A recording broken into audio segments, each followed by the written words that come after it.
দশকুমার চরিত এর রচয়িতা কে? চারটে অপশান আছে। অপশান 1 হচ্ছে কালিদাস, 2 হচ্ছে সুদাস, 3 হচ্ছে দণ্ডিন, আর 4 হচ্ছে তুলসীদাস। এখানে কোন উত্তরটা হবে? এখানে উত্তর হবে কিন্তু অপশান 3 দণ্ডিন। কেন দণ্ডিন উত্তর হবে? আমরা একটু ব্যাখ্যা দিন। দেখো, দশকুমার চরিতম একটি সংস্কৃত কাহিনী গ্রন্থ, যা রচিত হলেন প্রাচীন ভারতীয় সাহিত্যিক দণ্ডিন।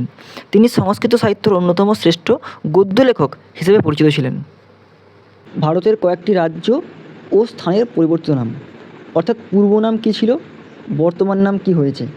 যেমন দেখো, আর্যাবর্ত এর এখন নাম হয়েছে উত্তর ভারত। দাক্ষিণাত্য এখন নাম হয়েছে, মানে বর্তমান নাম হয়েছে দক্ষিণ ভারত। মগধের বর্তমান নাম হচ্ছে বিহার। কলিঙ্গর বর্তমান নাম হচ্ছে উড়িষ্যা। মাদ্রাজকে এখন আমরা তামিলনাড়ু বলে চিনি। কোশল মানে অযোধ্যা। পুন্ড্রু অর্থাৎ উত্তরবঙ্গকে আমরা বলি পুন্ড্রু। মহীশূর, যার বর্তমান নাম হচ্ছে কর্ণাটক। বোম্বাই, যার বর্তমান নাম মুম্বাই। চ্যানেলে এইরকম পরপর ভিডিও। মৌলিক রাশি কাকে বলে? যে রাশিগুলি অন্য রাশির উপর নির্ভর করে না, সেইগুলিকেই প্রাথমিক বা মৌলিক রাশি বলে। যেমন ভর। বিঘত এককের ব্যবহার ছিল চারটে অপশান আছে চীনে, option B Spain, option C Greece, আর অপশান ডি হচ্ছে ফ্রান্স। এখানে কিন্তু উত্তর হবে প্রথম এই একক ব্যবহার করা হতো গ্রিসে কিন্তু প্রথম এই বিঘত এককের ব্যবহার করা হতো। ভৌত রাশি কাকে বলে? এই পৃথিবীতে যা কিছু পরিমাপ করা যায় তাকেই বলে ভৌত রাশি। যেমন দৈর্ঘ্য, ভর ইত্যাদি। তাহলে ভৌত রাশি কাকে বলে? এই পৃথিবীতে যা কিছু পরিমাপ করা যায় তাকেই বলে ভৌত রাশি, যেমন দৈর্ঘ্য, ভর ইত্যাদি।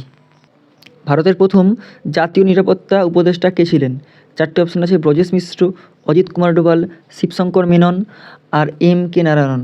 এখানে উত্তর হবে কিন্তু অপশান এ ব্রজেশ মিশ্র। ইনি কিন্তু 1998 সাল থেকে 2004 সাল পর্যন্ত কিন্তু প্রথম ভারতীয় নিরাপত্তা। ঝাড়খণ্ডের জঙ্গল বাঁচাও আন্দোলন কোন জেলায় শুরু হয়েছিল? চারটে অপশান আছে। অপশান এ হচ্ছে সিংভূম, বি রাঁচি, সি ধানবাদ, আর ডি হচ্ছে বোকারো। এখানে কোন উত্তরটা হবে? এখানে উত্তর হবে কিন্তু অপশান এ সিংভূম। চিপকো আন্দোলনকে কে সঠিক দিক নির্দেশনা দিয়েছিলেন? চারটে অপশান আছে। সুন্দরলাল বহুগুণা, মেধা পাটেকর, বাবা আমতে, রাজেন্দ্র সিং। এখানে উত্তর হবে অপশান এ সুন্দরলাল বহুগুণা। আমরা ডিটেলসটা জেনে নিই। সুন্দরলাল বহুগুণা ছিলেন একজন বিশিষ্ট পরিবেশবিদ, যিনি চিপকো আন্দোলনের সঙ্গে ঘনিষ্ঠভাবে যুক্ত ছিলেন। তিনি বন সংরক্ষণ এবং পরিবেশ রক্ষার জন্য গণ আন্দোলনের মাধ্যমে মানুষকে সচেতন করেছিলেন। ভারতের প্রথম পিকো স্যাটেলাইট কোনটি? চারটে অপশান আছে। ইনস্যাট, স্টুটস্যাট, GS-84 না আনুসাত। এখানে উত্তর হবে অপশান খ স্টুটস্যাট কেন ভারতের প্রথম পিকো স্যাটেলাইট, আমরা সেই নিয়ে একটু ব্যাখ্যা জেনে নিই ভালো করে।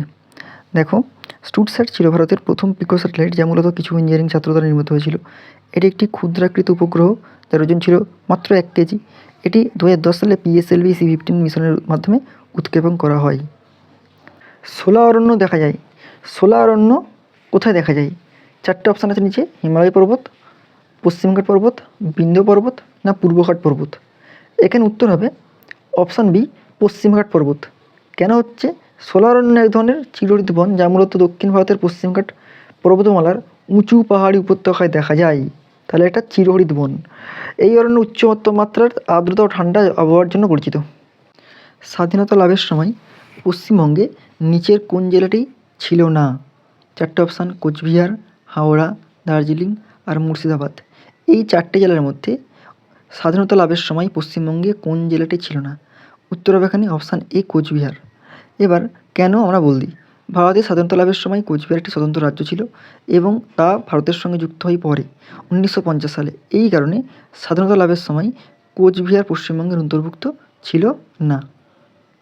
পশ্চিমবঙ্গে কোথায় প্রথম রেলপথ চালু হয়? চারটে অপশান। অপশান এ হাওড়া থেকে হুগলি, অপশান বি হাওড়া থেকে রানীগঞ্জ, অপশান সি হাওড়া থেকে বর্ধমান, অপশান ডি শিয়ালদহ থেকে নৈহাটি। কোন উত্তরটা হবে? এখানে উত্তর হবে কিন্তু অপশান এ হাওড়া থেকে হুগলি। এবার আমরা কেন হাওড়া থেকে হুগলি হবে জেনে নিই। পশ্চিমবঙ্গে প্রথম রেলপথ চালু হয় 1854 সালের 15ই আগস্ট। এটি ছিল হাওড়া থেকে হুগলি পর্যন্ত প্রায় 24 কিমি দীর্ঘ পথ।